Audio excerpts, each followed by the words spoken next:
Baik, selanjutnya berita perdana diteruskan dengan Stadium RTM. Bersama Otto Osman, silakan.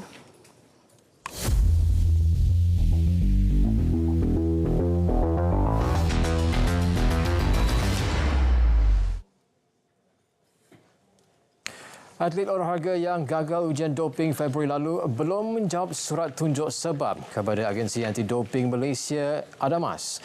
Meskipun diberi tempoh akhir berbuat demikian semalam. Pengarah ADAMAS Azura Abidin memaklumkan atlet terbabit telah menolak untuk mencabar ujian sampel B dan memilih untuk proses pendengaran dijalankan ke atasnya. Agensi berkenaan kini sedang giat membuat persiapan untuk sesi pendengaran tersebut dengan meneliti bukti sedia ada, namun tidak memaklumkan tarikh berlangsungnya sesi berkenaan akan diadakan. Jika didapati bersalah, dia diberikan hak untuk membuat rayuan. Seluruh proses dijangka mengambil masa sekurang-kurangnya 6 bulan daripada insiden doping dikenal pasti.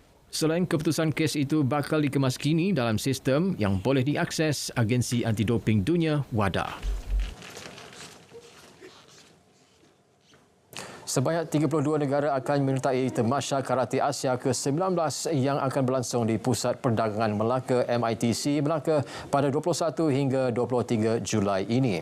Presiden Persekutuan Karate Malaysia MAKAF Datuk Nur Azmi Ahmad memaklumkan antara negara yang akan menyertai seperti Jepun, Jordan, Oman dan Kazakhstan.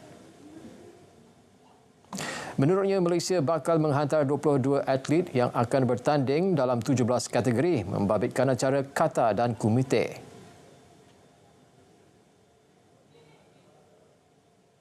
So, itu sebab dengan preparation ni, karate is different dengan sukan-sukan yang lain. Kalau atlet ni berdisiplin dan ikut dengan coach baru yang kita bawa dan sudah tentu dengan apa yang dihasratkan untuk mendapat peringkat, should be no problem untuk tim kita. Beliau memaklumkan perkara berkenaan dalam satu sesi sidang media selepas mengadakan mesyuarat khas berkenaan penganjuran Tamasya itu. Tamasya ini juga sebagai medan buat atlet muda dan pelapis menonjolkan prestasi terbaik mereka. Menjelang aksi final Piala FA, Johor Darul Takzim JDT berdepan KL City FC. Liga Bola Sepak Malaysia MFL hari ini mengumumkan 5 kategori harga tiket bagi pertembungan di Stadium Sultan Ibrahim pada 22 Julai. Harga tiket bermula dengan RM50 untuk kemasukan umum, manakala RM100 dan RM150 bagi kategori Grandstand dan Premium Piala FA. Sementara dua lagi kategori tiket ditetapkan pada harga RM150 dan RM200 bagi kategori Grandstand dan Premium MFL. Kesemua jenis tiket ini akan diagihkan secara sama rata kepada pasukan finalis JDT dan KLCT sebelum dijual kepada penyokong masing-masing. Penetapan harga tiket mengikut kategori ini sama seperti yang telah dilakukan oleh MFL dalam aksi final Piala FA dan Piala Malaysia sebelum ini. Proses penjualan tiket akan diserahkan sepenuhnya kepada pihak pengurus kelab JDT dan KLCT.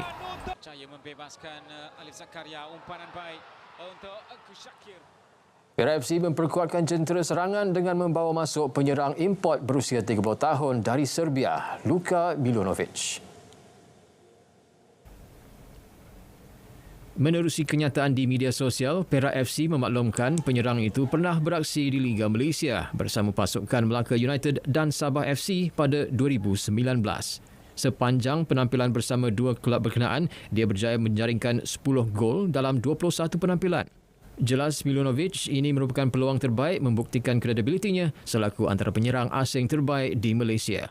Skuad The Bosgaurus sebelum ini telah menandatangani pemain kacukan Sweden-Filipina Jasper Nyholm dan pemain Korea Selatan Kim Yeon-do pada jendela perpindahan kedua.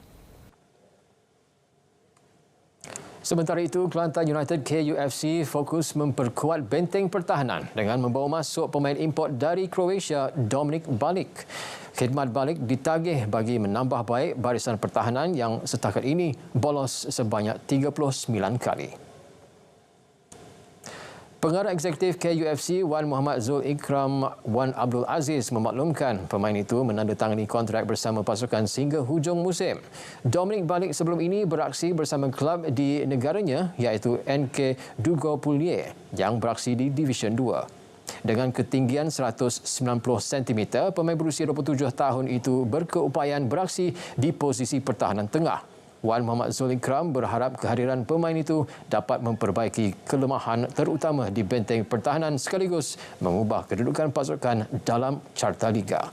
KUFC ketika ini menghuni kedudukan ke-12 dalam saingan Liga Super dengan mengutip 7 mata, hasil 1 kemenangan, 4 seri dan 11 kekalahan selepas 16 perlawanan. Ratu Luncur Air Negara Alia Yong Hanifah bakal mengetuai cabaran negara pada kejohanan ski air dan wakeboard Malaysia. Kejohanan berkenaan akan berlangsung selama 2 hari di Kompleks Sukan Air Precinct 6 Putrajaya hujung minggu ini. Persekutuan Luncur Air dan Wakeboard Malaysia MWWF memaklumkan Alia akan bertanding bersama 60 atlet dari 6 negara dalam acara yang dianjurkan selepas 4 tahun. Ia melibatkan Singapura, Thailand, Indonesia, Hong Kong dan New Zealand. Acara tersebut dianjurkan MWWF dengan kerjasama Water Ski dan Wakeboard World Cup Sdn Bhd WWWC selain turut mendapat sokongan Kementerian Belia dan Sukan serta Perbadanan Putrajaya. Bekas penjaga gol sensasi Manchester United dan Belanda Edwin van der Sar masih dirawat unit rawatan rapi, namun keadaannya dilaporkan semakin stabil. Perkara itu disahkan isterinya Anne-Marie. Van der Sar dilaporkan mengalami pendarahan di otak minggu lalu. Dia dimasukkan ke Hospital Split pada Jumaat ketika bercuti di Croatia. Van der Sar yang kini berusia 52 tahun beraksi selama 6 tahun di Old Trafford sebelum meninggalkan kelab berkenaan pada 2011. Dia turut meninggalkan jawatan CEO Ajax sebelum berakhir musim lalu ketika pasukan meraih ke tempat ketiga dalam Liga Belanda Eredivisie. Selain terlepas Liga Juara-Juara buat kali pertama sejak 2009. Sekian Stadium RTM H-Click dan berita perdana. Saya Otto Othman, Malaysia Madani, tekad perpaduan penuhi harapan.